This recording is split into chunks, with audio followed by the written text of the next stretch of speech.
Welcome everyone. This is the first part of the presentation on semantics. So, what is semantics? As we studied in structural linguistics, language is a system of systems.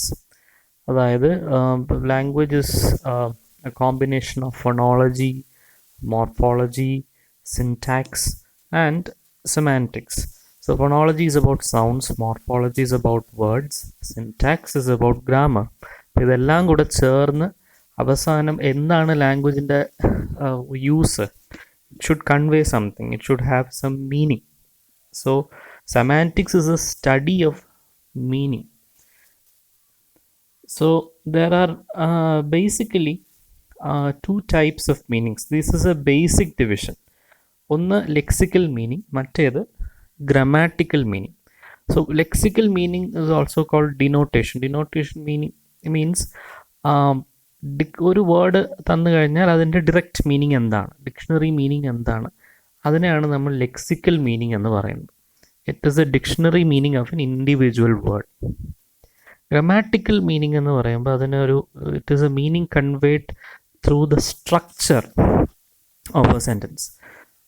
ഇപ്പോൾ if I say the sentence it is your name, അതാണ് നിൻ്റെ പേര്. It is a sentence, it conveys knowledge. It is your name എന്ന് പറയുമ്പോൾ അത് പറയുന്ന ആൾക്ക് മറ്റേ ആളുടെ പേര് അറിയാം എന്നാണ് അത് അർത്ഥമാക്കുന്നത്. ഇപ്പോൾ if I rearrange those words, it is എന്നുള്ളതിനെ അങ്ങോട്ടും ഇങ്ങോട്ടും സ്ഥാനം മാറ്റി ഈസ് ഇറ്റ് എന്നാക്കുവാണെങ്കിൽ ഈസ് ഇറ്റ് യുവർ നെയിം എന്നാവും. It becomes a question. അപ്പോൾ അവിടെ അത് അർത്ഥമാക്കുന്നത് പേരിൻ്റെ അറിവില്ലായ്മയാണ്. കാരണം ചോദിക്കുകയാണ്, ഈസ് ഇറ്റ് യുവർ നെയിം, അതാണോ നിൻ്റെ പേര് എന്ന് ചോദിക്കുകയാണ്. അപ്പോൾ അവിടെ ആ നോളജ്, ആ പേര് അറിയില്ല. So when I just change the positions of two words, the meaning changes. So you can call that grammatical meaning. Structure മാറ്റുമ്പോൾ മീനിങ് അതനുസരിച്ച് മാറുന്നു. So these are just two basic divisions. Now what we're going to study is the different meanings as expounded by Jeffrey Leach in his work Semantics, the Study of Meaning, which was published in 1974. So he breaks down meaning into 7 types. So according to him there are 7 types of meaning. ആദ്യത്തെ നമ്മൾ already ഇപ്പോൾ പറഞ്ഞു, denotative meaning. Denotative മീനിങ്ങിന് വേറെ പേരുകളുണ്ട്, conceptual, logical, cognitive. All these are the same, എല്ലാം same ആണ്. ഇത് പ്രത്യേകിച്ചൊന്നുമില്ല. It is a basic propositional meaning which corresponds to the primary dictionary definition. ഒരു വാക്ക് നിങ്ങൾ എടുത്തിട്ട് അത് ഡയറക്റ്റായിട്ട് കൺവേ ചെയ്യുന്ന മീനിങ് എന്താണ്, ഡിക്ഷണറിയിൽ അതെന്താണ് കൊടുത്തേക്കുന്നത്. First definition given in a dictionary. ഡിക്ഷണറിയിൽ ഒരുപാട് ഡെഫിനിഷൻസ് കാണും. So this is the first definition given in a dictionary. ഇപ്പോൾ when you hear the word animal, animal എന്നുള്ള വാക്ക് നിങ്ങൾ കേൾക്കുമ്പോൾ ഓട്ടോമാറ്റിക്കലി നിങ്ങളുടെ മനസ്സിൽ എന്താണ് വരുന്നത്? It is not a human being. First thing വരുന്നത് അതൊരു ലിവിങ് തിങ് ആണെന്നുള്ളതാണ്. അത് കഴിഞ്ഞിട്ട് it is not a human being, it is not a plant. ഇത് ഇത്രയും കണ്ടീഷൻസോടുകൂടി ചേർന്ന് വരുന്നതാണ് animal. So that is the denotative meaning, the literal meaning which the word refers to. The next one is connotative meaning.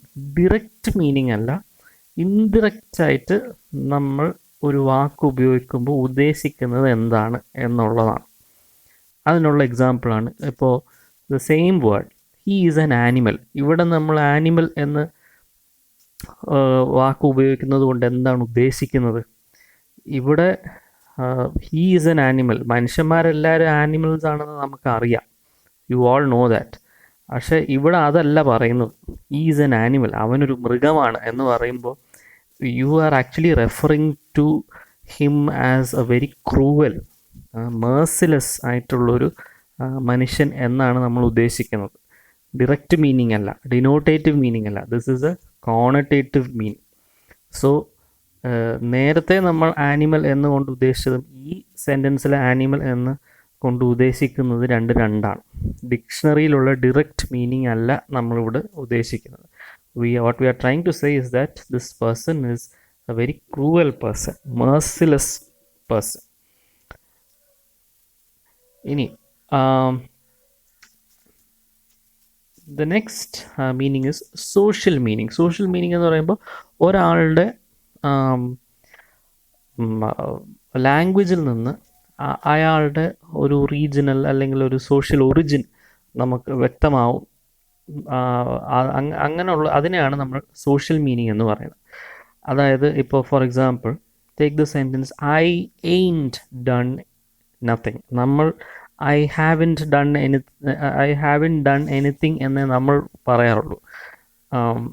അപ്പോൾ when someone uses the sentence I ain't done nothing, അവിടെ രണ്ട് negatives വരുന്നുണ്ട്. So automatically your first thought, the usual first thought goes to African American dialect of English. Okay, he is from a predominantly African American state എന്നുള്ള ഒരു അറിവ് നമുക്ക് കിട്ടുന്നു from what that person says. So ഒരാളുടെ social background അല്ലെങ്കിൽ regional background അയാളുടെ ലാംഗ്വേജിൽ നിന്ന് നമുക്ക് മനസ്സിലാവുന്നു. So that is what is called social meaning. ഒരാൾ എഡ്യൂക്കേറ്റഡ് ആണോ അൺഎഡ്യൂക്കേറ്റഡ് ആണോ പ്രിവിലേജ്ഡ് ആണോ അണ്ടർ പ്രിവിലേജ്ഡ് ആണോ എന്നുള്ള കാര്യങ്ങളെല്ലാം നമുക്ക് ലാംഗ്വേജിൽ നിന്ന് മനസ്സിലാക്കാൻ പറ്റുന്നു എന്നുണ്ടെങ്കിൽ അതിനെ നമ്മൾ സോഷ്യൽ മീനിങ് എന്നാണ് പറയുന്നത്. അഫക്റ്റീവ് ഓർ ഇമോട്ടീവ് മീനിങ് എന്ന് പറയുമ്പോൾ it depends on your experiences. ഇപ്പോൾ ഫോർ എക്സാമ്പിൾ നമ്മൾ ഹോം എന്ന് പറയുന്നു, പക്ഷെ ഒരു പട്ടാളക്കാരൻ അല്ലെങ്കിൽ ഒരു സെയിലറിന് ഹോം എന്ന് പറയുമ്പോൾ ഇറ്റ് കുറച്ചുകൂടെ ഇമോഷണൽ അല്ലെങ്കിൽ കുറച്ചുകൂടെ ഒരു സെൻറ്റിമെൻ്റൽ വാല്യൂ കാണും.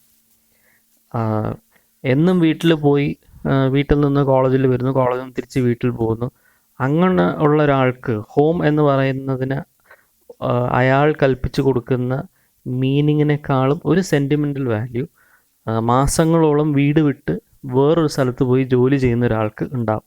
അതുപോലെ തന്നെ മദർ, അമ്മയുള്ള ഒരു കുട്ടി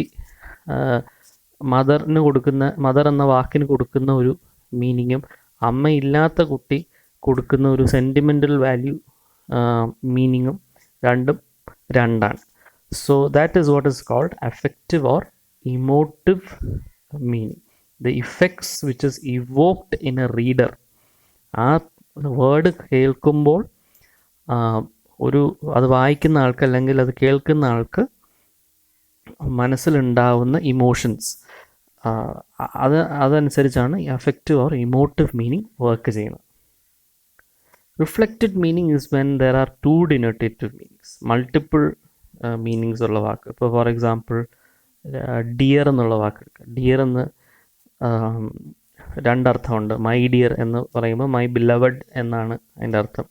പിന്നെ this car is very dear എന്ന് പറയുമ്പോൾ അതിനും രണ്ടർത്ഥമുണ്ട്. This car is very dear എന്ന് പറയുന്നത് ഒന്ന് എനിക്ക് വളരെ പ്രിയപ്പെട്ടതാണ് എന്ന് അർത്ഥം വരാം, അല്ലെങ്കിൽ ഈ കാറ് വളരെ എക്സ്പെൻസീവ് ആണ്, ഒരുപാട് വിലയുള്ള കാറാണ് എന്നുള്ള അർത്ഥവും വരാം.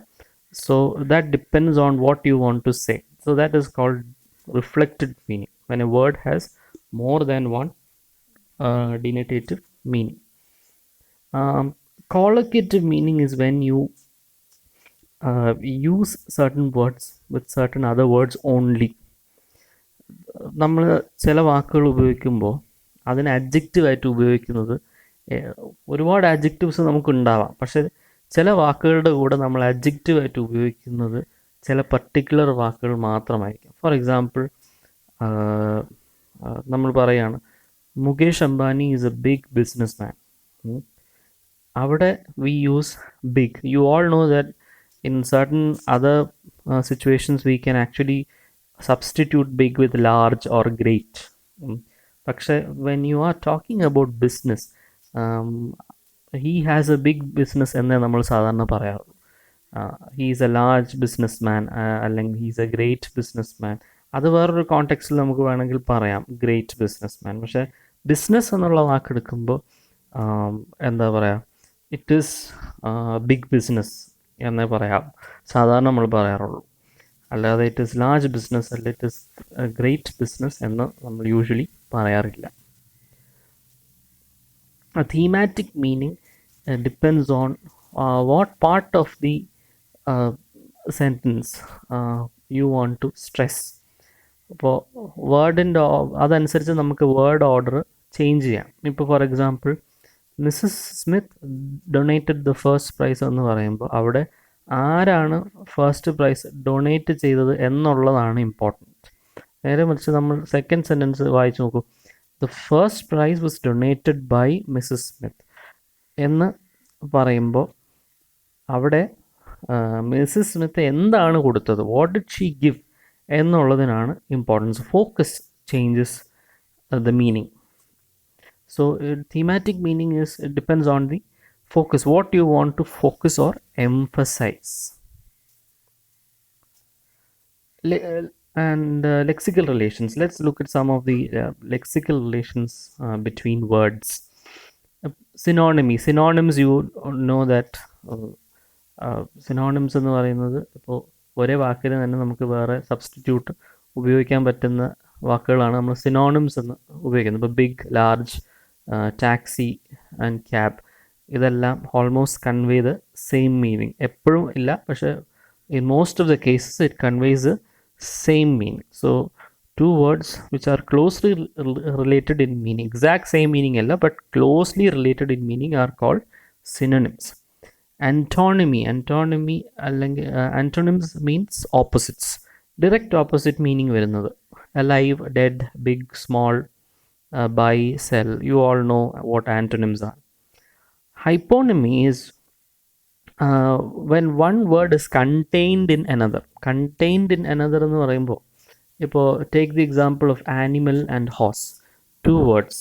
ഇപ്പോൾ ഇത് you can say that horse is a hyponym of animal. Why? Because horse എന്ന് പറയുന്നത് ഒരു ആനിമലാണ്. സോ ആനിമൽ എന്നുള്ള വാക്കിൻ്റെ അകത്ത് എല്ലാ ആനിമൽസും പെടും, അതിലൊന്നാണ് horse. So you can say that horse is a hyponym of animal.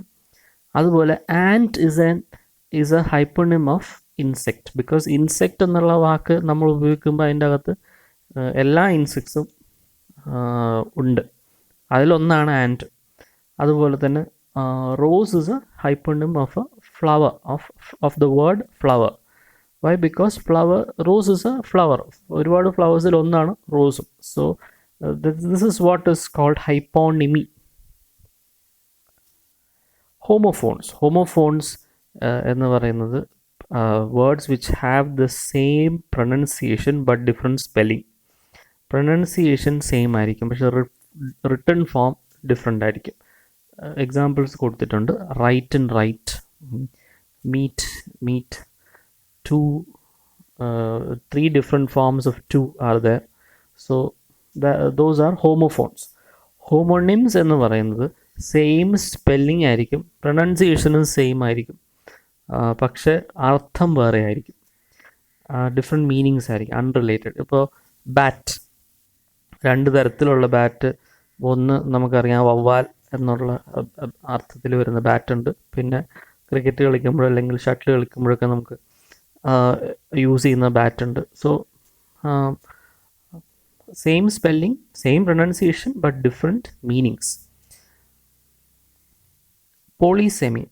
Polysemy is when a particular word or the meaning of a particular word is extended to another usage. അതായത് ഇപ്പോൾ foot of a person എന്ന് പറയുമ്പോൾ ഒരാളുടെ പാദം, കാൽപാദം എന്ന് പറയുന്നത് ഒരാൾ എഴുന്നേറ്റ് നിൽക്കുമ്പോൾ ഏറ്റവും താഴെ, the lowest point of a human ബോഡിയാണ് ദ ഫുട്ട്. അപ്പോൾ അത് തന്നെ അതേ അർത്ഥത്തിൽ ഫുട്ട് ഓഫ് എ മൗണ്ടൻ എന്ന് ഉപയോഗിക്കാറുണ്ട്. The village is at the foot of the mountain എന്ന് വെച്ചാൽ ആ മലയുടെ താഴെ, ഏറ്റവും താഴെ ആണ് ആ വില്ലേജ് എന്ന അർത്ഥത്തിൽ. അതുപോലെ തന്നെ mouth of a person, mouth is a starting point of digestion അല്ലേ. So it is the starting point of digestion. അതേ അർത്ഥത്തിൽ, സ്റ്റാർട്ടിംഗ് പോയിന്റ് എന്നുള്ള അതേ അർത്ഥത്തിലാണ് മൗത്ത് ഓഫ് എ റിവർ എന്ന് നമ്മൾ ഉപയോഗിക്കുന്നത്. Metonymy is when it is a figure of speech, when a particular thing or when a part of something is used to refer to something else. So, for example, ഇപ്പോൾ രാജാവ്, കിങ്ങിന് പകരം നമ്മൾ ഉപയോഗിക്കുന്നൊരു വാക്കാണ് the crown. So where ഇപ്പോൾ for example it will upset the crown, അല്ലെങ്കിൽ the crown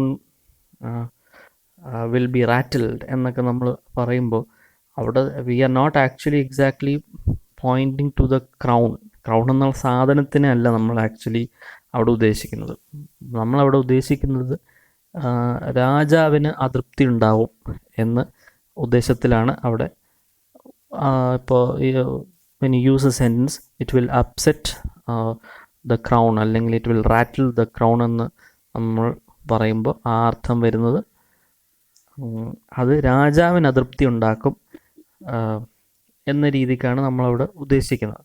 so there, instead of using the word king, we are using the word crown, an object to represent a part of a king is used to represent the king himself.